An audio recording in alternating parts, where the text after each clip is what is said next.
All right, good morning, Excellencies, distinguished guests, and colleagues. Welcome to the International Peace Institute. My name is Lauren McGowan, and I'm a policy analyst here at IPI.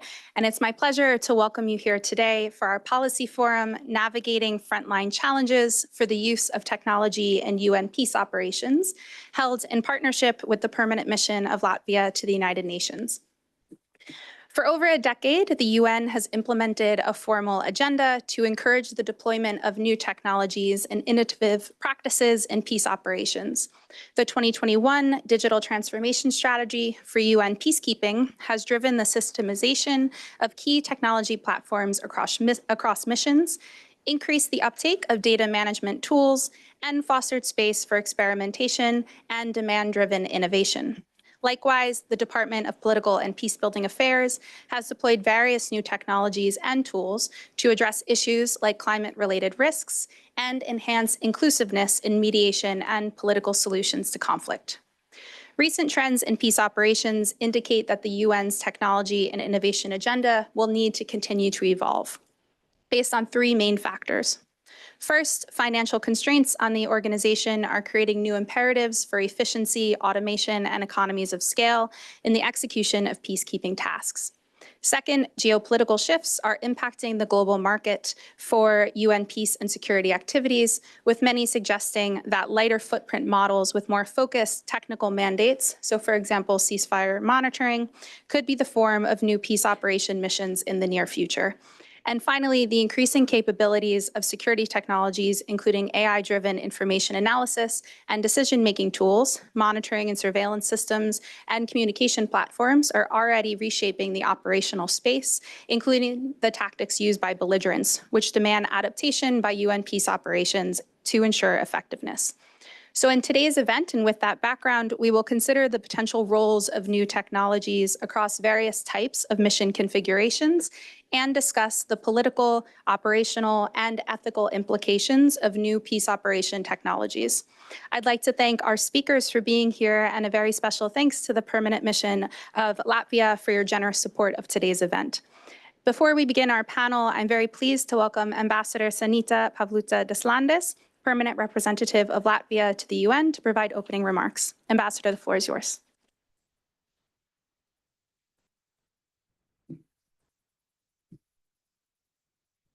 Well, thank you, Lauren.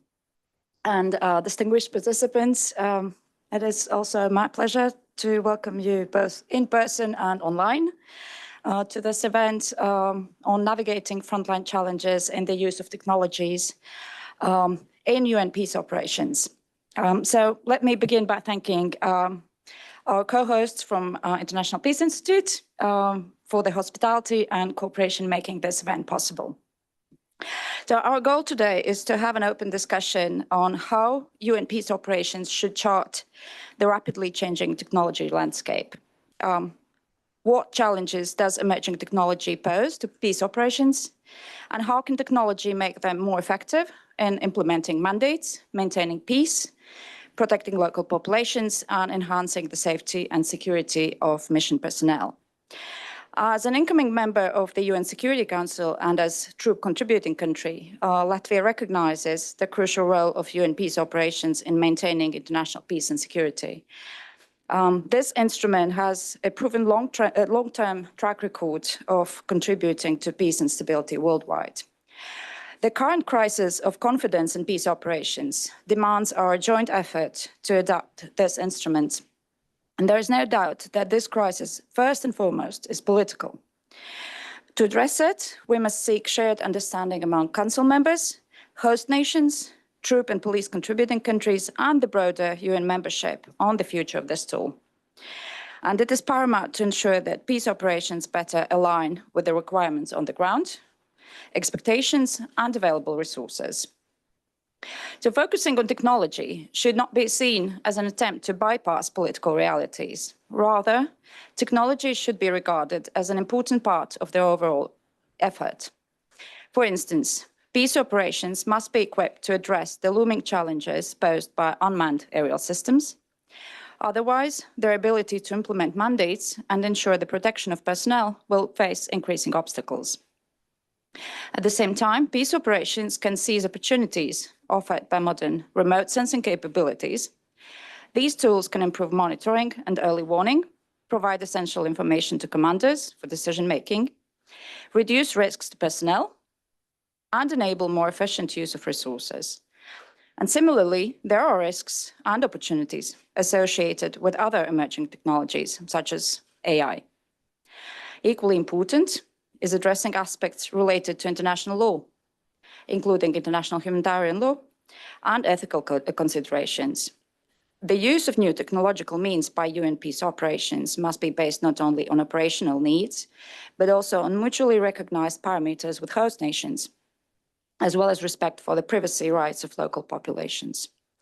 So we believe that today's discussion is highly relevant in the context of the ongoing review of all forms of UN peace operations. Considerable efforts have already been made to leverage technology and to improve mandate delivery. For example, 2021 digital transformation strategy for UN peacekeeping serves as a good example.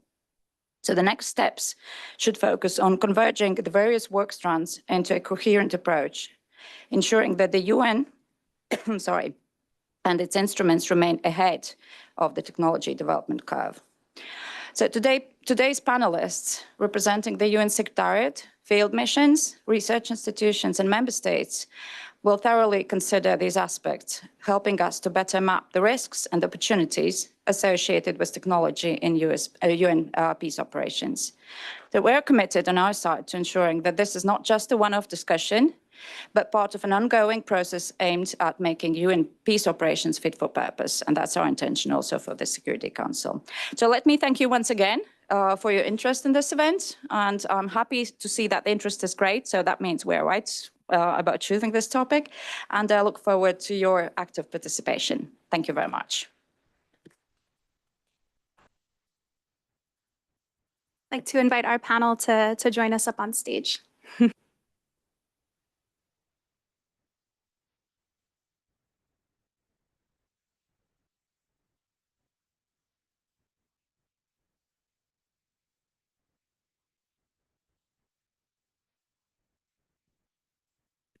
All right. And thank you so much again, Ambassador, for those opening remarks. I think that set the stage quite well for our conversation.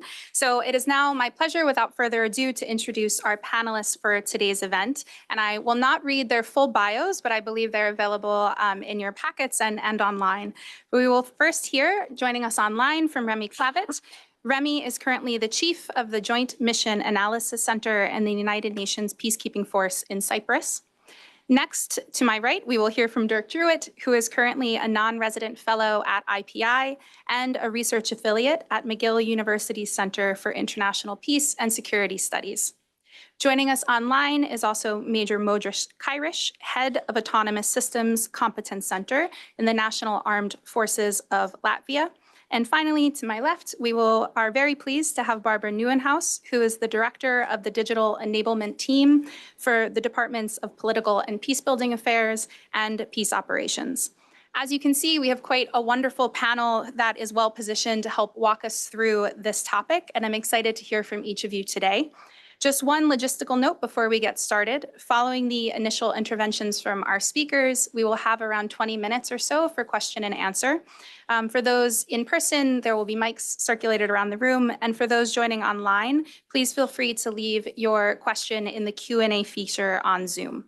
With that, it is now my pleasure to give the floor to our speakers. So first, I'll turn to Remy, who will speak to us about his experience in Cyprus, including some of the challenges and opportunities for implementing monitoring and surveillance technologies in the UNFICYP buffer zones. Remy, over to you. Thank you. Thank you. Good morning, and thank you for the invitation. Let me start by using 20 seconds, no more, to present a little bit what's happening in Cyprus, and you'll be forgiven if you're not familiar with what's happening here. So we keep talking about Cyprus with Nicosia as the last divided capital in the world. You have one NATO army on one side, which is a second NATO army, Turkey, which is one of the world leaders when it comes to UAVs. And then on the other side, you have an EU country who has also been able to develop its own UAV military fixed-wing capability. And with the support of another NATO army, which is Greece. And so in between all of that, you have a buffer zone and you have us, UNFICYP, in the middle.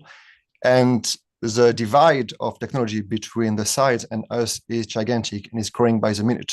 We are still having patrols driving around the buffer zone using binoculars to see what's happening on both sides, while both sides have recently been erecting some towers with military-grade cameras that can see up to 25 kilometers, thermal imagery, night capability, and we don't have any of that. So what we have seen happening over the last couple of years is that one side will say, well, the other side did something very naughty, here's a proof. However, if we haven't been able to see it ourselves, it's just an allegation. And so our response is not the same as when we actually are on the ground and we can see a violation that we can respond to it. So the risk with that is that both sides will say, well, what is the point of UNFICYP if they can't even do anything with a violation on the ground because they don't see them? And that's a real question. Another issue is that, contrary to what most people believe, our mandate is not just limited to the buffer zone. Our mandate is island-wide, and it makes sense because there's no point in focusing on the buffer zone if 2 kilometers away from it, you have a massive military buildup.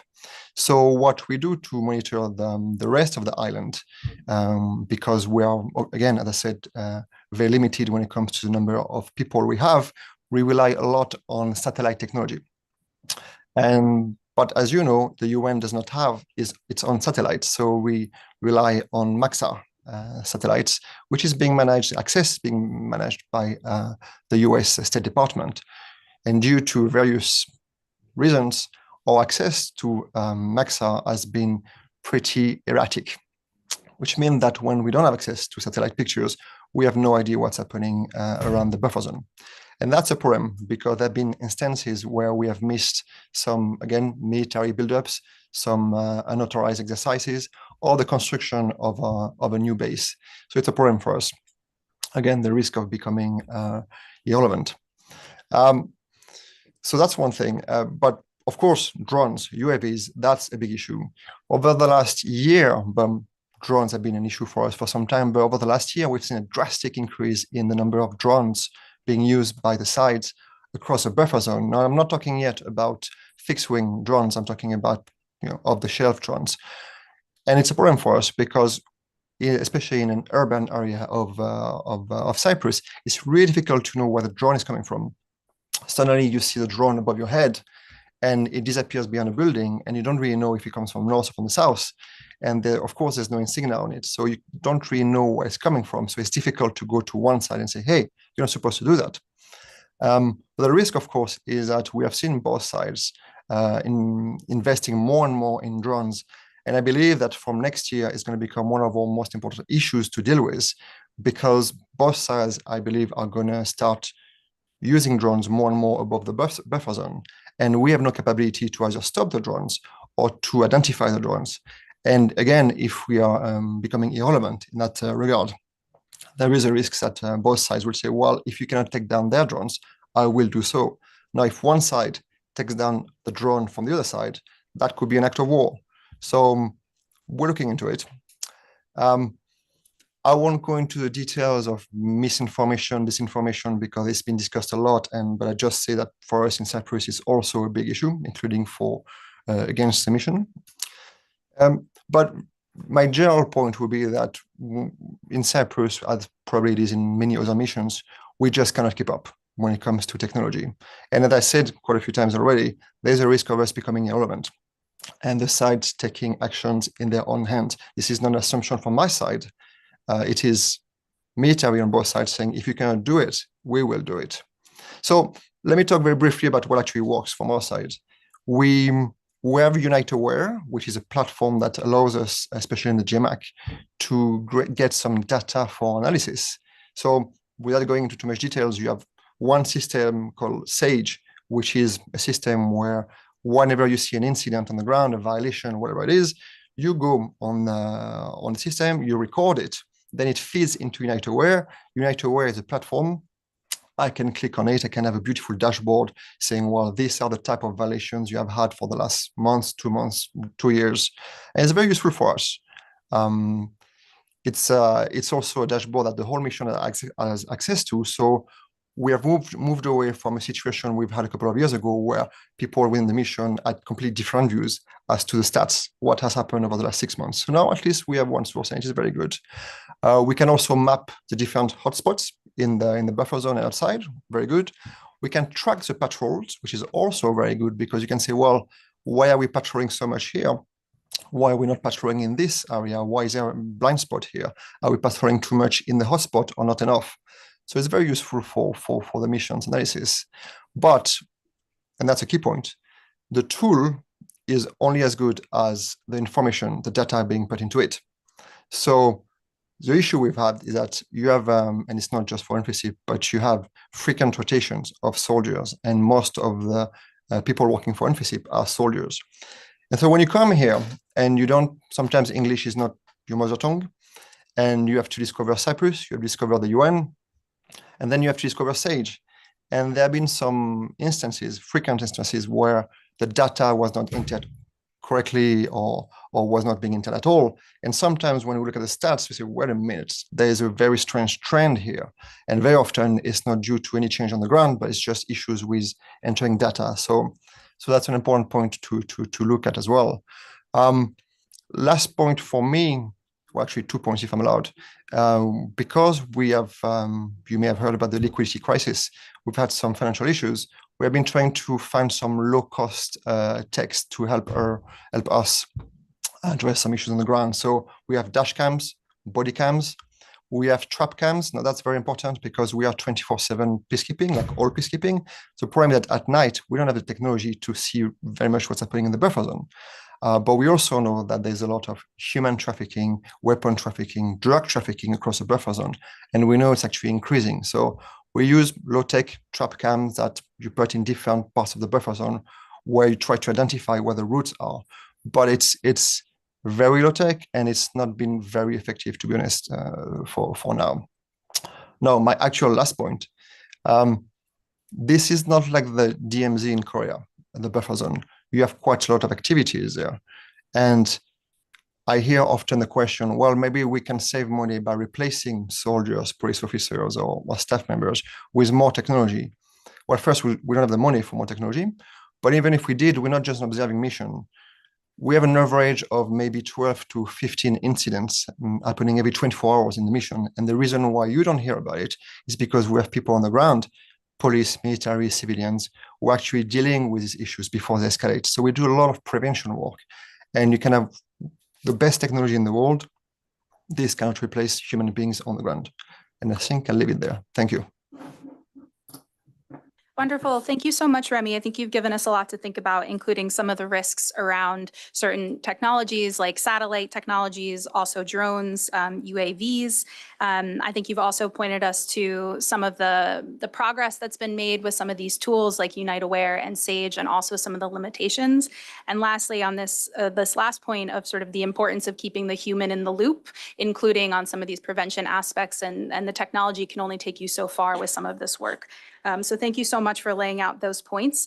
We'll now turn to Dirk, who will speak about some of the emerging political, policy, and operational questions for the deployment of advanced technologies in peacekeeping environments. Dirk, the floor is yours. Thank you very much, Lauren. Good morning, Excellencies, colleagues. Thank you so much to the Permanent Mission of Latvia for having us all here today. I think Remy has really succinctly described an environment in which there is an imperative for peacekeeping and peace operations to deploy and seek out new technologies to become more effective, if for no other reason than to keep up with the parties themselves on the ground. And I think that's paired with an imperative here at headquarters that we're seeing only strengthen in recent years, for financial reasons, but also because of the political environment surrounding the deployment of peace operations, which are increasingly being conceived as one in which smaller, lighter footprint missions are believed to be the way of the future. And in that context, technology offers a way to maximize our impact. But in that context of new models and new political conditions, it's still very important, I think, to ask, to what end do we deploy new technologies? What constitutes effective use of technologies? And importantly for the UN, what constitutes responsible use of new technologies? And so I wanted to speak a little bit about the unique nature and context in which the UN deploys new and advanced technologies, some of the key policy and political questions that surround them, especially amid the changing geopolitical relationship, and what that means for the use of kind of some specific technologies, including artificial intelligence.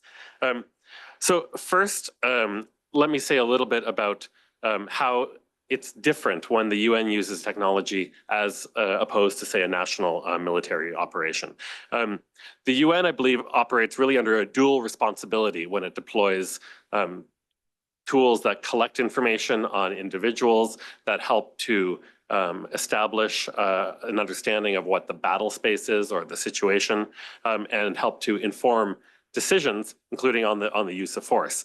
Of course, like any other military operation, the UN must gather intelligence to protect itself, in our case also to protect civilians.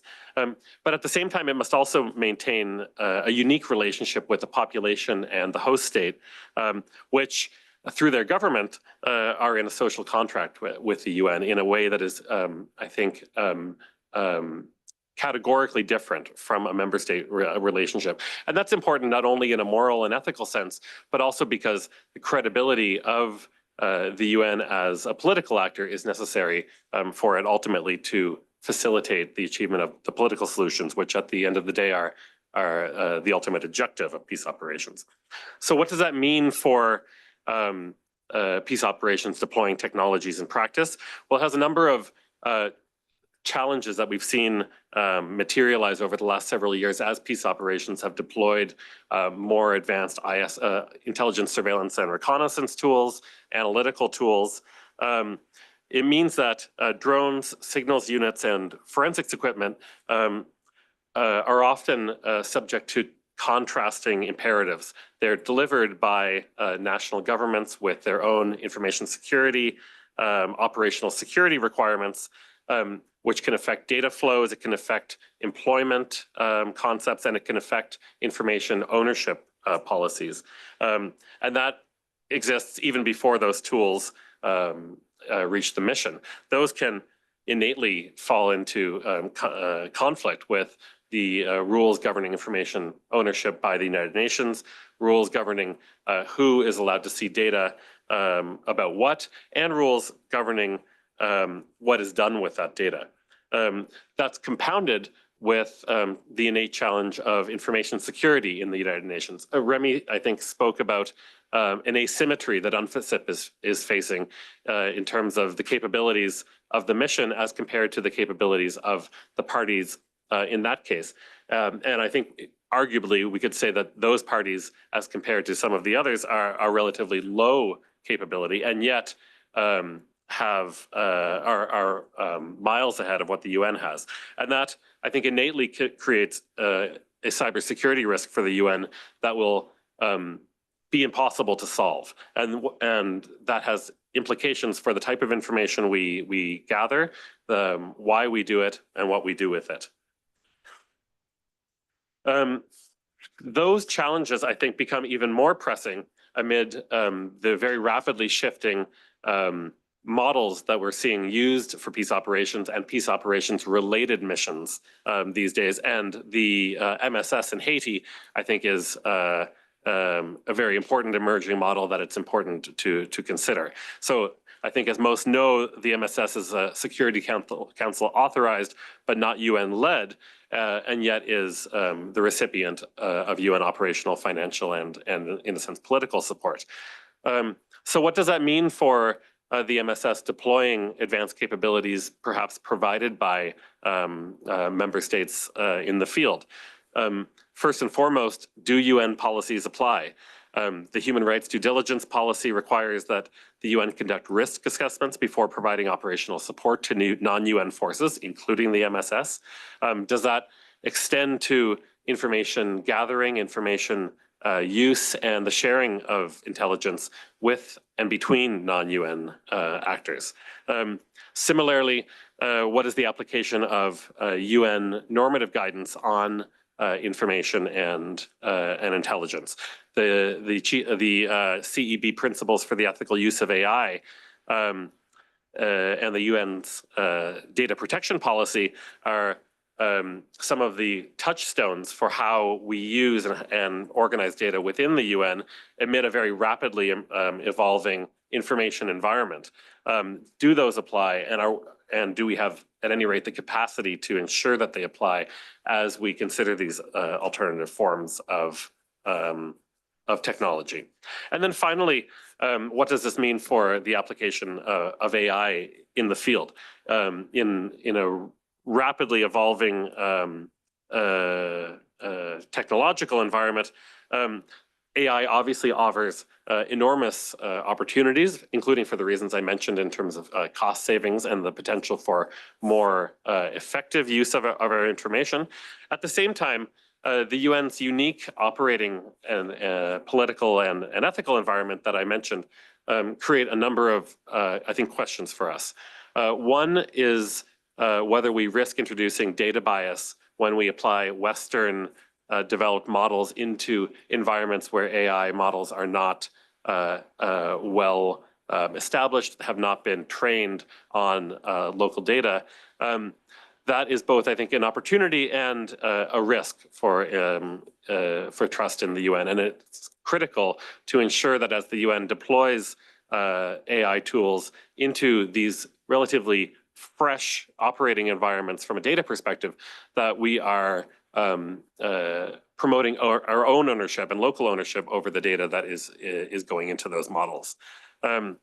It's critical, I think, that UN peace operation environments and those that are related to it not become testing grounds for AI tools. There's often, I think, a tendency for the UN to call some operating environments as experimenting grounds. That's one thing when we're trying to deploy our own tools into new environments. It's another thing when we're using frontier models in the technology space more generally. And the UN, I think, will need to guard very carefully to ensure that it doesn't become the tip of the spear of testing the opportunities and risks of the UN.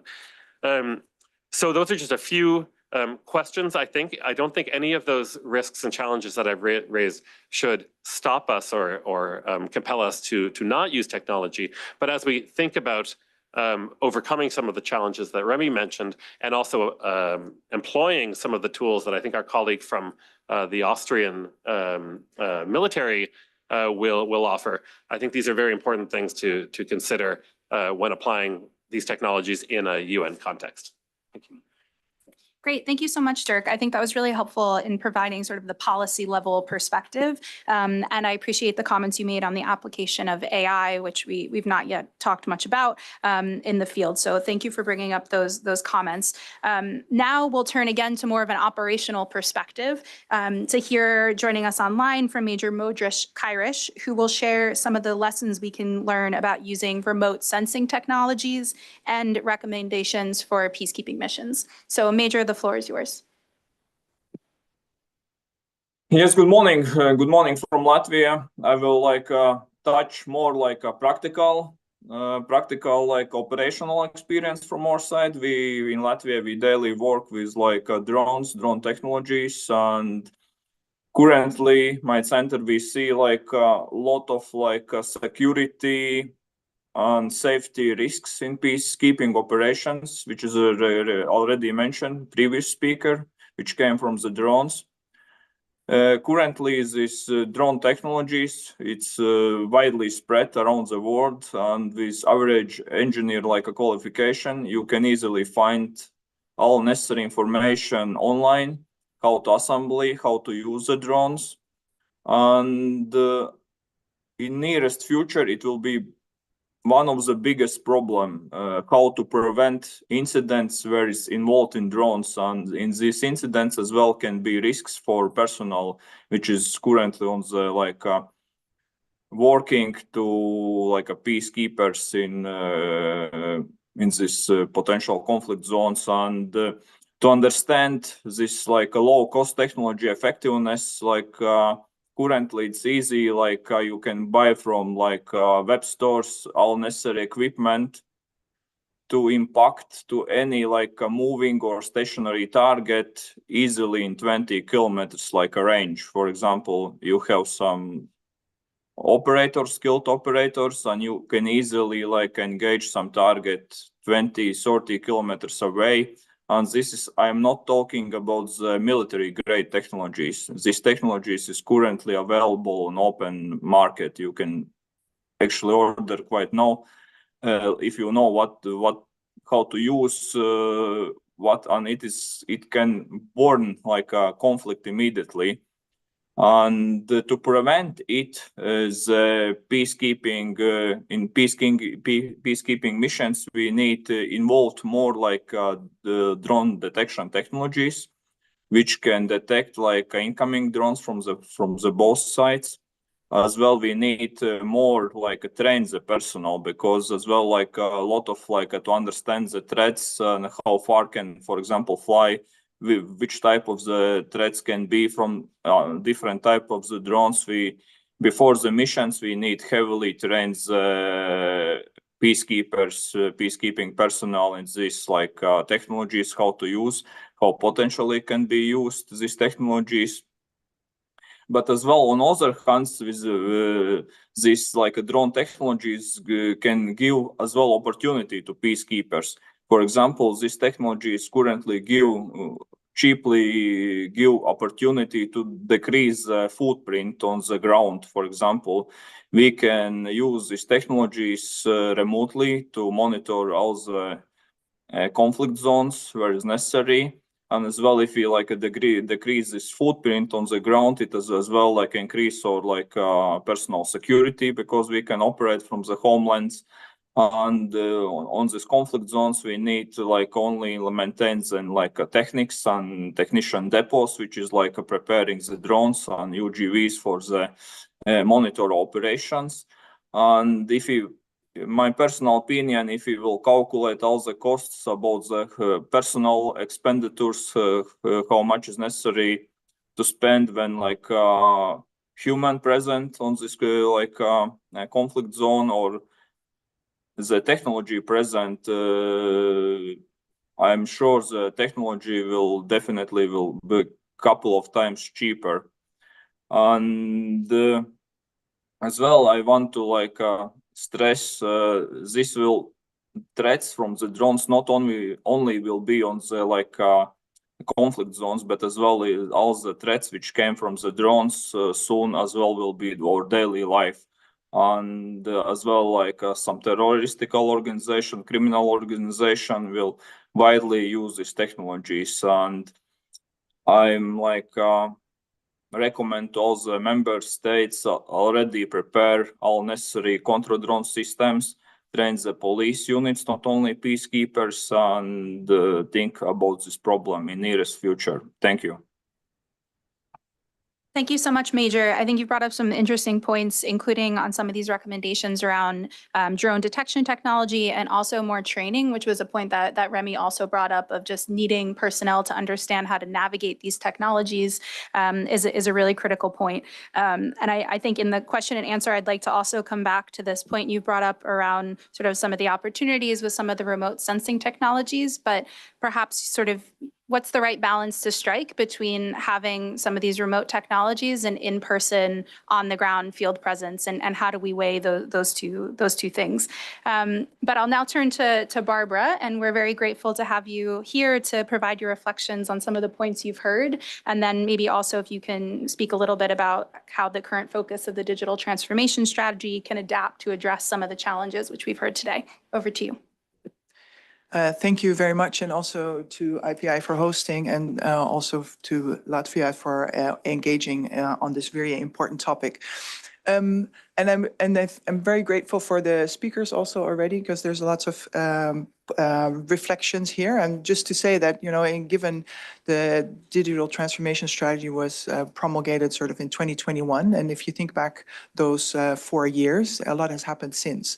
And I think especially if you consider the advances in Gen AI and the accessibility to generative AI and the opportunity that exists, whether that's in terms of productivity or large language models that can create a decision advantage for missions, bringing different sources of information together in a much more expedited way. But at the same time, you are learning what you can do with this technology while also thinking through the normative kind of pieces. So, and as we are all doing within the UN, but also outside of the UN.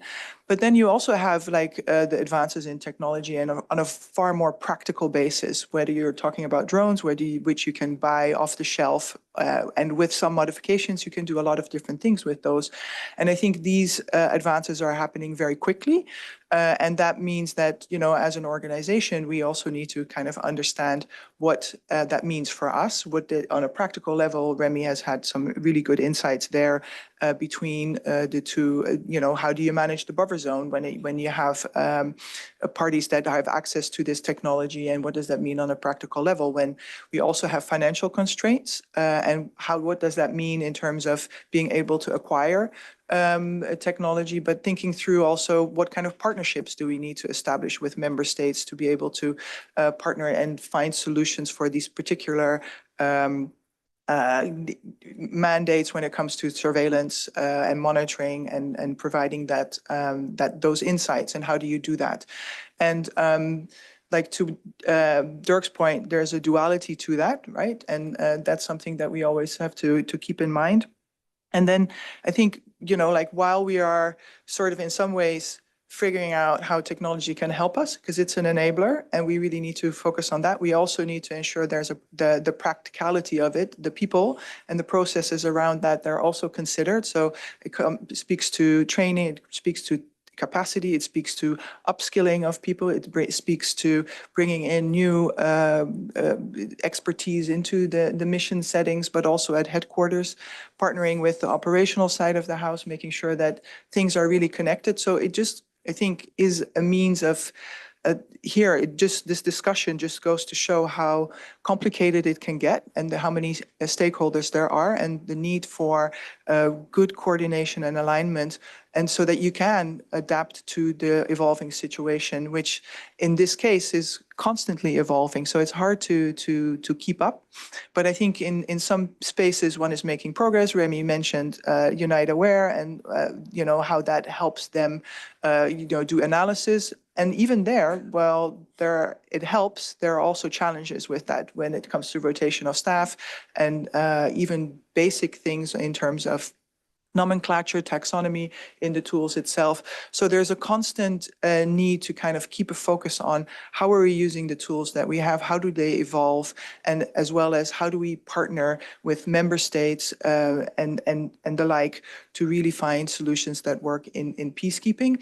And when you're looking at missions with mandates, particularly the ceasefire monitoring ones, we have I think a need to really think about how do we do that, needing humans on the ground to be able to de-escalate situations, but at the same time being able to more proactively see developments that are also happening on the ground. So these are just some reflections that I have, and just to say that the constant evolution and evolvement is one of the challenges for our organization, for all of us, really. Thank you. Wonderful. Thank you so much, Barbara. And thank you to all of our speakers for those reflections and excellent remarks. It's my pleasure now to open up the floor for questions from our audience. I saw already there's some questions coming in online, so I'll keep my eye on the online space. For those of you in the room, please feel free to just raise your hand. And I believe my events colleagues in the back have a microphone that will circulate. So I see one question over here. And please just introduce yourself as well when you ask your question. Hi, good morning, all you beautiful people. Those online and in the room. My name is Jose Garcia. I'm with Lean In, which is a global empowerment network for women that was started by Sheryl Sandberg back when she wrote the book about a decade ago. So my question is for Barbara and Major Modris. Part of the challenge with technology and technology adoption is, policy and the law is often a major lag.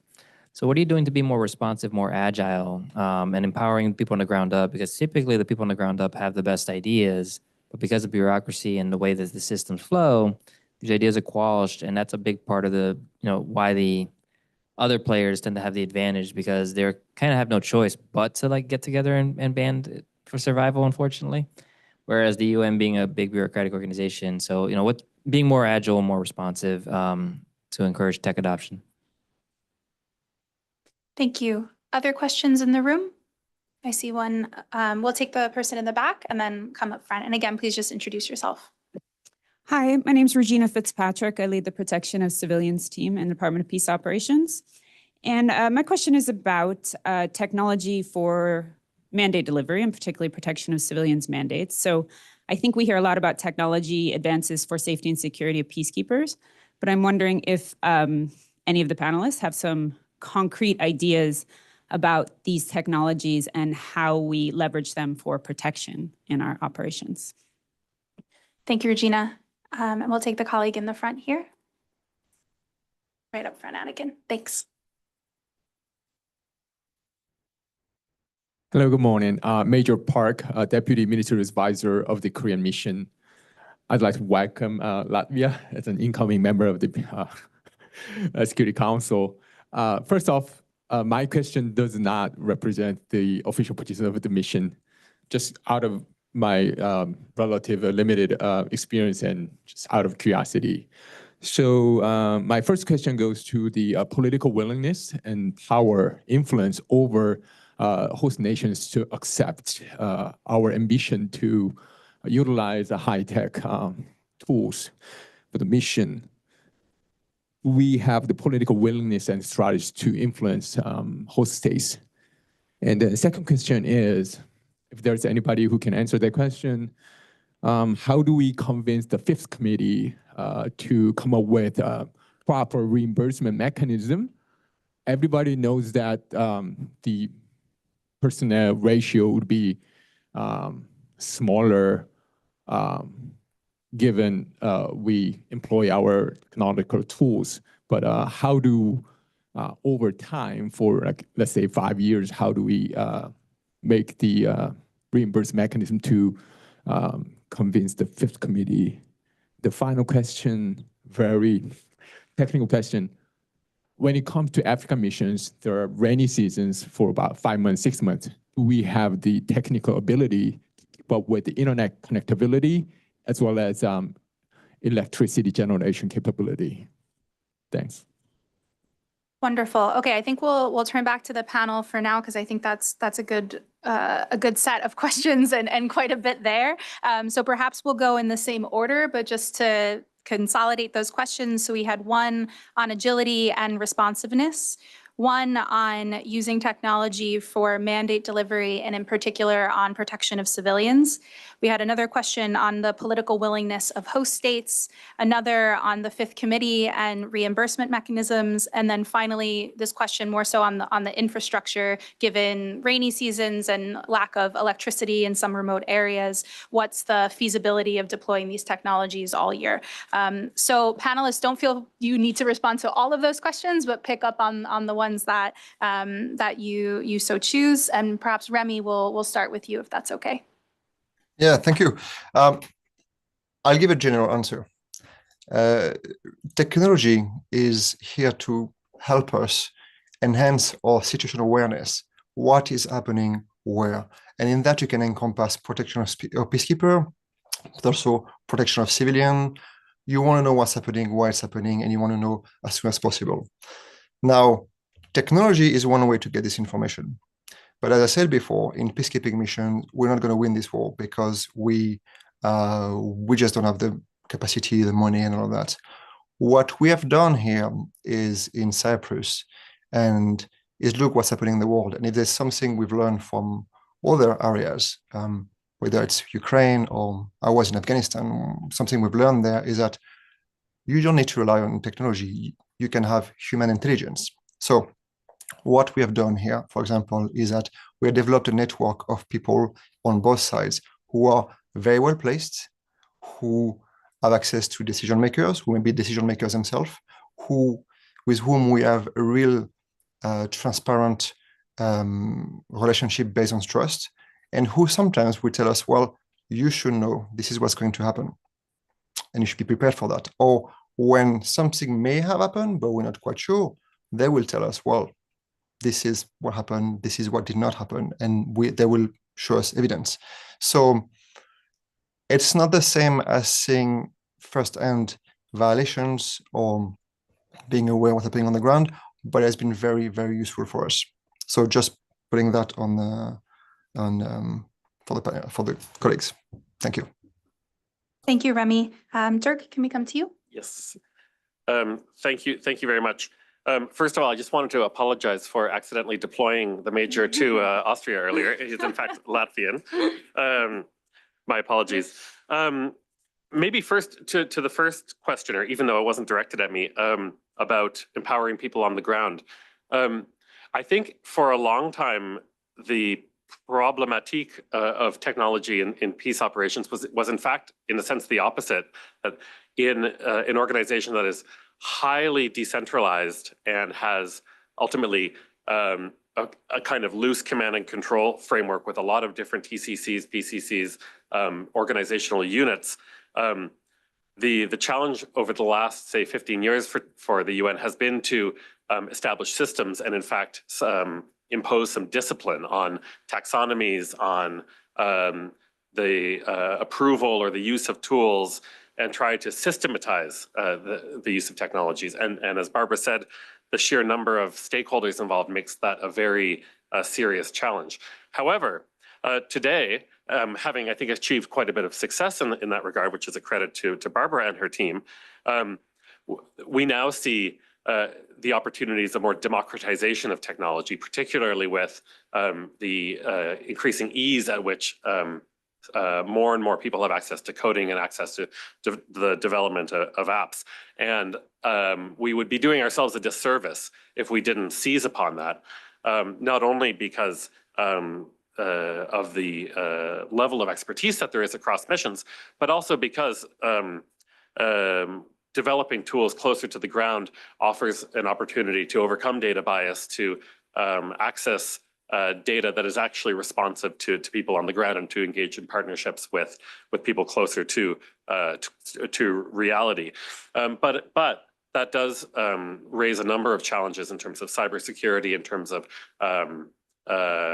cohesiveness and cohesion in how we work. But I think still that is an opportunity that the digital transformation agenda now is going to have to grapple with. To Regina's point, I suspect a subtext to your question, Regina, is sort of what's the there, I think, because we talk often about situational awareness, often about event prediction, and yet the question remains, is it making a demonstrable effect in how we actually act at the tip of the spear to protect civilians?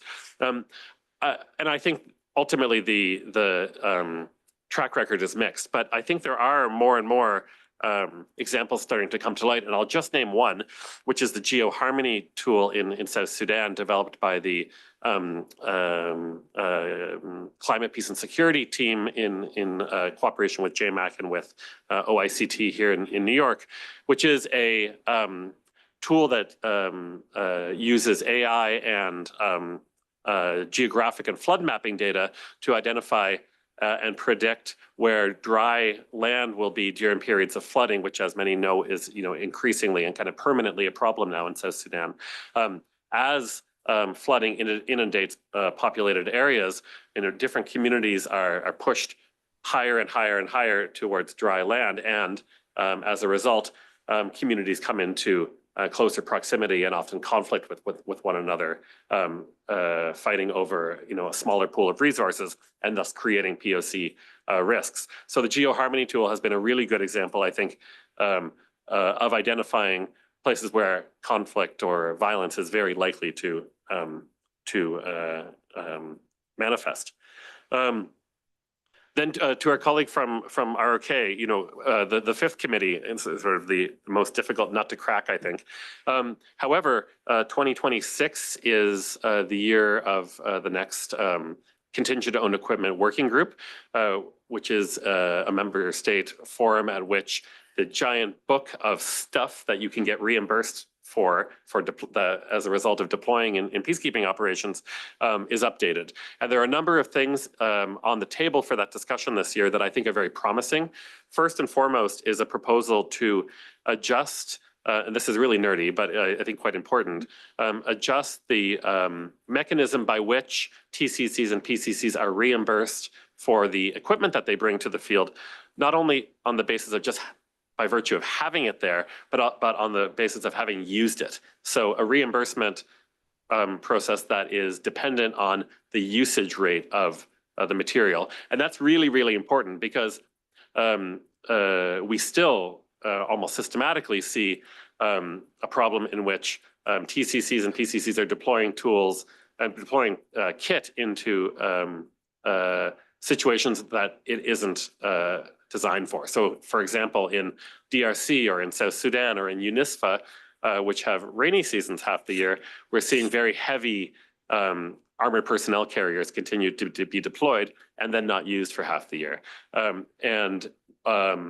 If we can change the incentive system to ensure that people, TCCs, PCCs are being reimbursed for using their equipment, I think that will incentivize the deployment of equipment that is more suited to the terrain. So I think that's very important.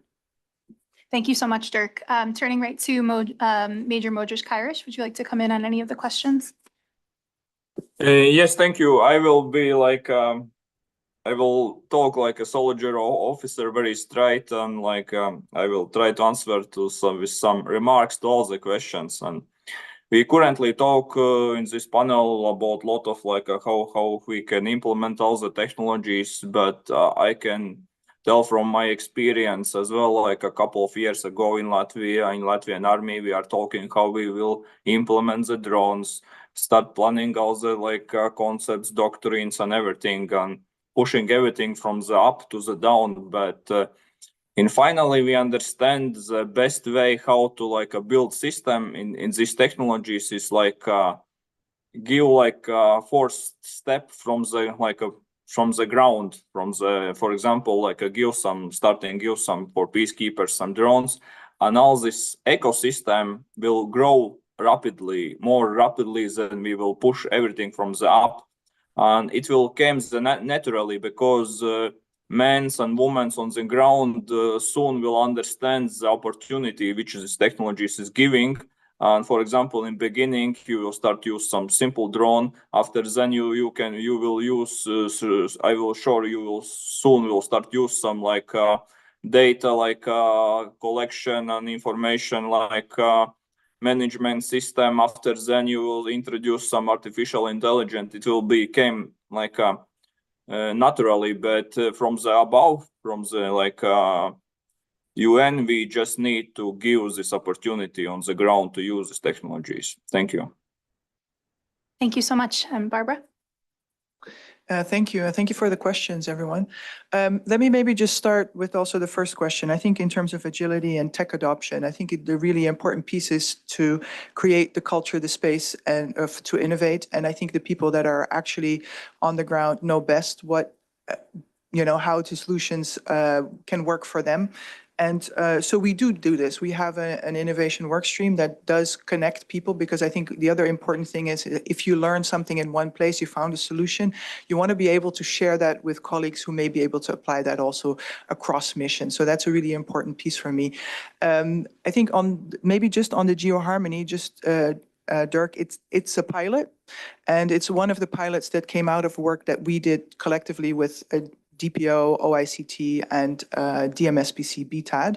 And this is really a kind of a way of thinking about how do you do an accelerator in the UN based on challenges sourced from the mission. So really kind of like, what is the challenge? What is the thing that you need as the climate peace unit in civil affairs in South Sudan? And also finding solutions that don't go all the way, but maybe sometimes 80% is good enough, and you want to be able to show and visualize data in relation to floods and what that may mean in the context of South Sudan. So I think it's about creating space, creating also the culture, which means also individuals, people, managers need to allow for experimentation, and not everything will work and some things will fail. That's okay. You learn and you move on. And so I think that's a really important part of it. Dirk touched on the fifth committee and the COE working group. I think the other thing, and I talked about partnerships, I think, you know, it's been mentioned before, maybe we need also technology contributing countries and thinking through how that can work and what does that mean. And then that also has the normative guidance that comes with that. And these are kind of things that one needs to work through. But I think that's a really important piece because we need it all, really. You know, we need those kind of partnerships. And on the infrastructure, I think this is one of the you know, having worked also in peacekeeping myself, this is where you look on the ground and you look at the field technology service sections. And a lot of what they do is actually ensuring that there is that connectivity. And it is sometimes you need to hardwire things in locations where you can't always rely on satellites, and finding different ways of not having just one solution, but maybe to be able to backfill this. But there are also solutions that, you know, like low orbit satellites that, you know, can work for peacekeeping settings as well. So there are different ways to manage that. And the colleagues on the ground have a really good sense of how this and what's required, because this is something that's been evolving and been worked on for quite some time. What else? I'm just looking at my notes. Sorry, I'm scribbling away here. Yeah, I think, you know, and technology, there's lots of things that are simple, you know, there's low code, no code, there's things that you can do that are quite easy to digitize processes. We need to be able to do these things and have colleagues that are empowered and that have the know-how to do that and be able to share some of this as well across the peacekeeping missions. I'll leave it there for now. Thank you. Thank you so much, and thank you all for those questions. We still have around 10 minutes left or so. Are there any other questions in the room? I see a couple online, which I'll read out in a moment. Other questions in the room? Okay, so a couple that we've gotten online, one directed to Remy. The question is from Peter, and it reads, how do you assess the risk of cyber attacks from both sides against each other? And how are you as the UN somehow prepared to counter them with the UN's means? And then another question which speaks a bit to some of the points Barbara was just speaking on.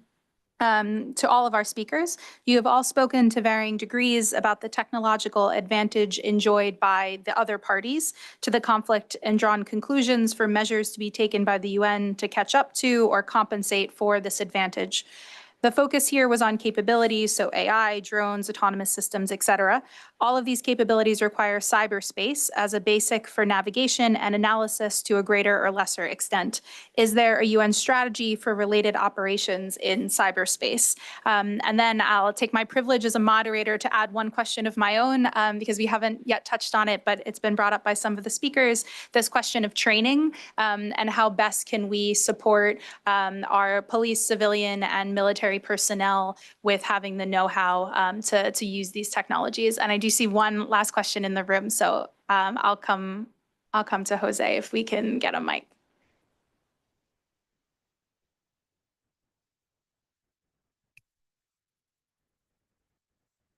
So this question actually builds off of the moderator's question, which is, you know, in extension to training, what are we doing around literacy, cyber literacy and stuff like that? Because the biggest element with breaches is usually the human elements. And with AI, it's the biggest use case. So how are we getting people to be more aware, especially folks that have been in the space for a long time, that this is like stuff that's like CIA and espionage, but it was a very different tactic compared to now. So just getting around literacy and just everyone being on, on the same page. Okay, great. Thank you. And so I'll turn back to our panel again. I think we'll go just in the same order. And if panelists can also maybe just bring in 1 to 2 minutes of closing reflections too, before we close the floor and turn it to the ambassador from Pakistan for closing remarks. So Remy, over to you to respond to those questions. Thank you. Cyber attacks. Well, we are ourselves at the Peacekeeping mission very often the victims of cyber attacks. By both sides and also by other actors. If you look at the map, you can see that Cyprus is in a very volatile region. As Barbara mentioned, we have FTS service, and their job is partly to help us deal with that. But I go back to my initial remarks, which is there's a massive gap between the capacity of the sides and our capacities. And what happens, for example, that my own phone, I have to change it every 3 months. It just stops working. It starts burning and it disappears. We receive all within the mission very funny emails from time to time. And they're not looking for bank accounts, they're looking for information within the mission. So we have a lot of attacks directed at the mission, cyber attacks. We have observed from military positions some electronic warfare antennas being put on from time to time. And when these antennas are directed at us, simply our technologies are stop working. So that's a bit of a problem for us. And the question was, what can we do to prevent cyber attacks against the other side? Well, we can't really do much when it comes to attacks against us. So sadly, there's very little we can do to prevent attacks against the other side. As concluding remarks from my side, I think it's critical that the UN continues to, despite what we said before in terms of money, in terms of asymmetry, we need to continue being able to use the new technology. It's very helpful for us. It's not a silver bullet. I think all of us here, we've used AI and we've seen sometimes some very strange results. So it's something that needs to be used with a bit of a critical view, but it is very helpful for us. We in NFICIP, we have been, I'm not trying to sell my shop, of course, but in NFICIP, we've been trying to be a bit of pioneers on some of these new issues on the CPAS, on Unite Aware and other new initiatives. And it's important for us, and it has made our life easier. I want to be clear on that. It has made our lives much easier. But I also go back to a point I made before, which is let's not focus just on technologies. There are other ways to get our information. As I said, I was in Afghanistan. If I've learned something there, is that if you rely too much on information, you miss very important aspect of situational awareness. So thank you very much. Thank you so much, Remy. Turning to Dirk next. Thank you. On the questions about cyber, I think as Remy very starkly described, it will always be the case that the UN is in a disadvantaged position vis-a-vis motivated and capable adversaries or aggressors from a cybersecurity perspective. It's just sort of the nature of the game, and that's always been the case. In which case, I think we need to think very carefully about what types of information we choose to gather and how we retain and use them, because increasingly we have a duty of care for information that we know will be stolen or could be stolen. And I think that is just a reality that we need to operate under. Peace operations in cyberspace, it's been something that's been discussed, I think, for a decade now and has never materialized. The 2024 study on sort of new models of peace operations which I recommend to everybody by Paul Williams and Elga Simoan, discusses what that might look like in some cases. It would be, of course, a question for the Security Council to mandate. And so if there is a demand, I suspect it's in the realm of possibility. Then just finally on the question of literacy, the tech literacy in peace operations is absolutely critical and particularly complicated, I think, because you have such a diverse set of participants, right? In a peacekeeping operation, the users of SAGE, as Remy mentioned, will be from a plethora of countries with very different tools, different levels of tech literacy, and so that makes training all the more important. And DPO and DOS maintain kind of a package of pre-deployment training, and more that needs to be mainstreamed in that. But to Remy's point, I think also not just the tech usage, but then how we are gathering the information as well in terms of local engagement, how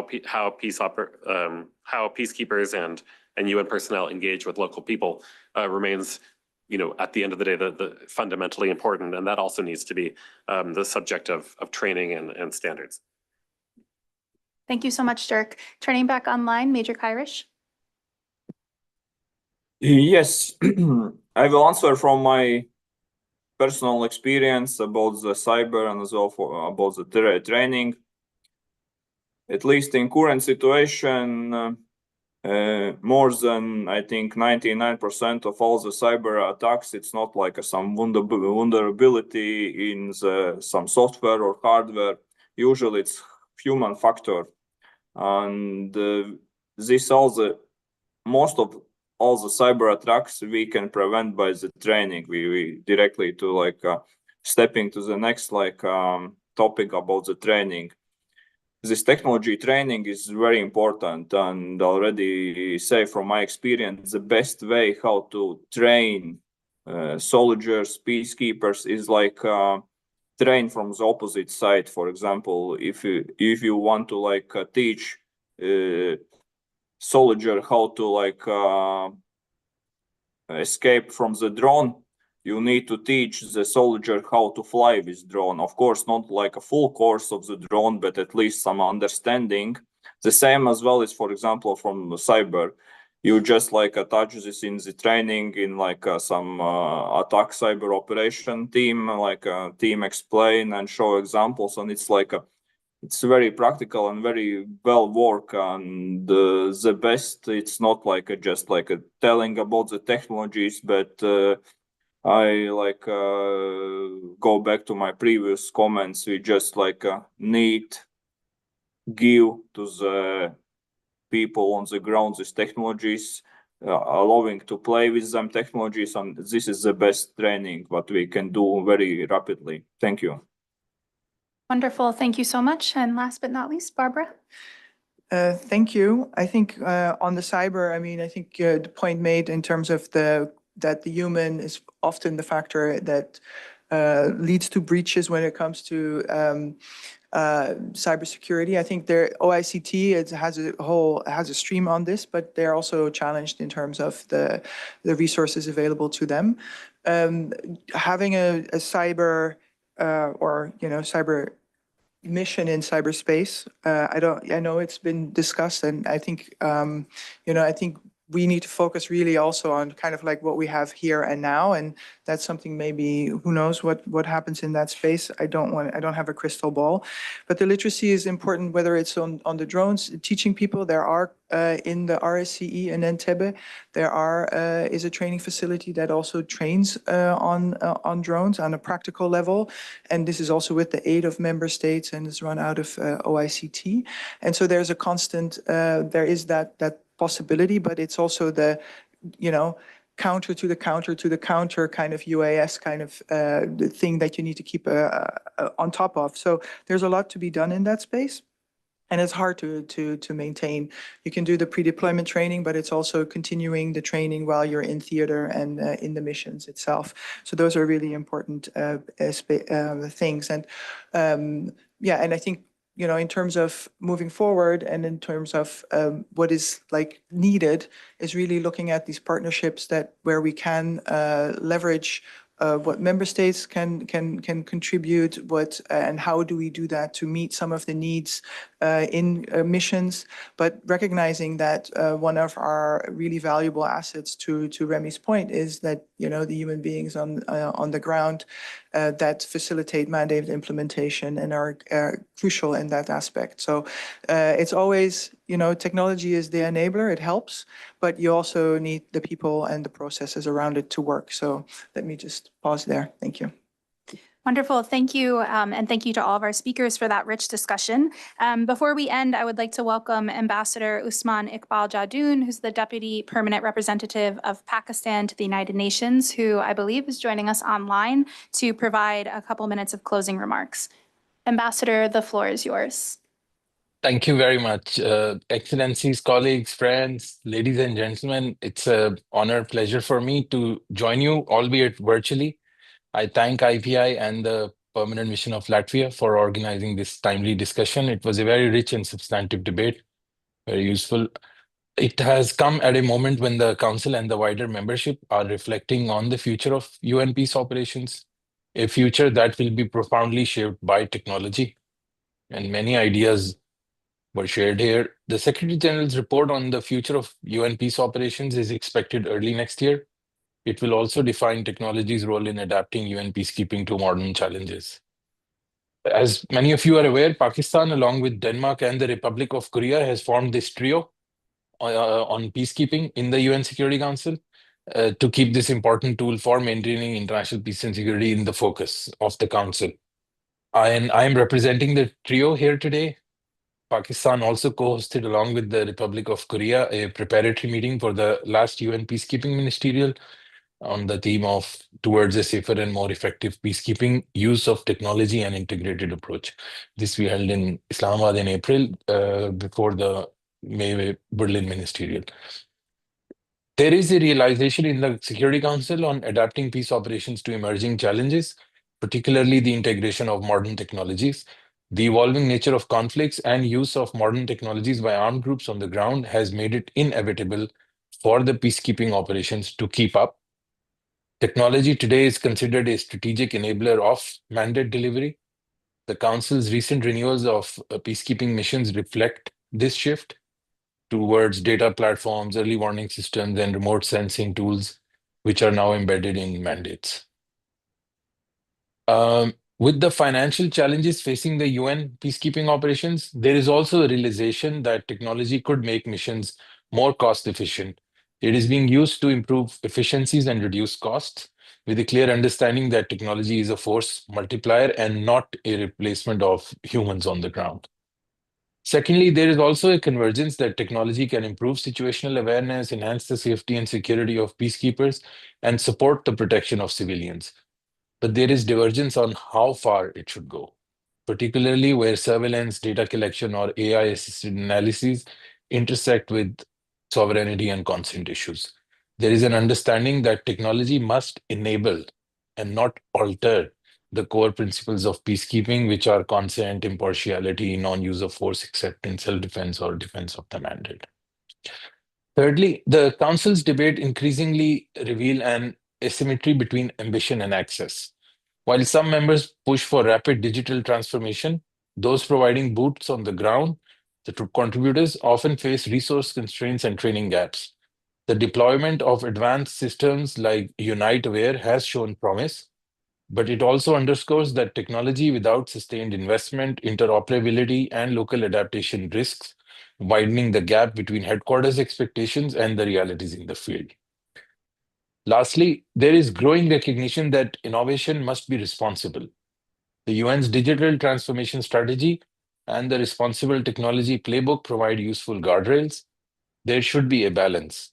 We must ensure that digitalization strengthens accountability and efficiency, and not surveillance or politicization.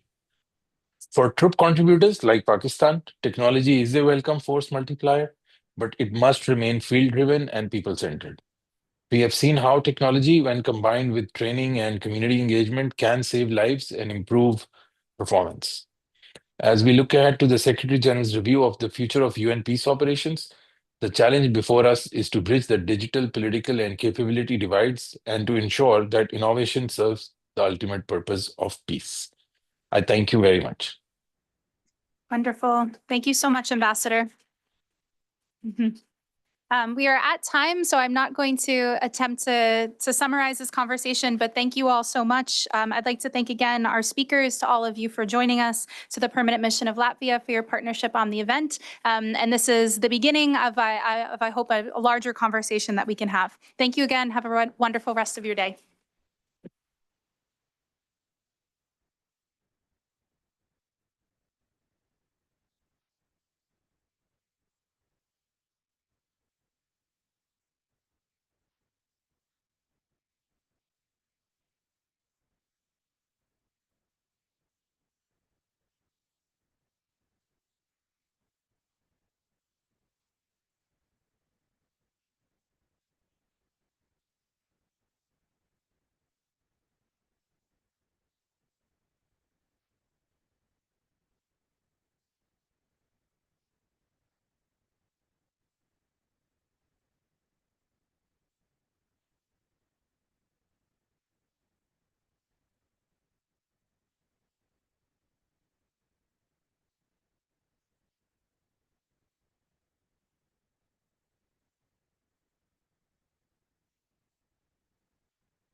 For our virtual speakers, can you hear us?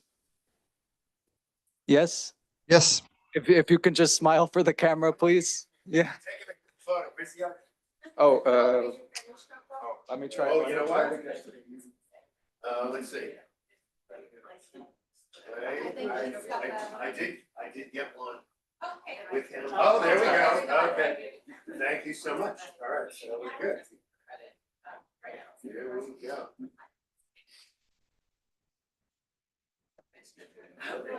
One more, thank you. Fantastic. Thank you so much. Thank you. Yeah.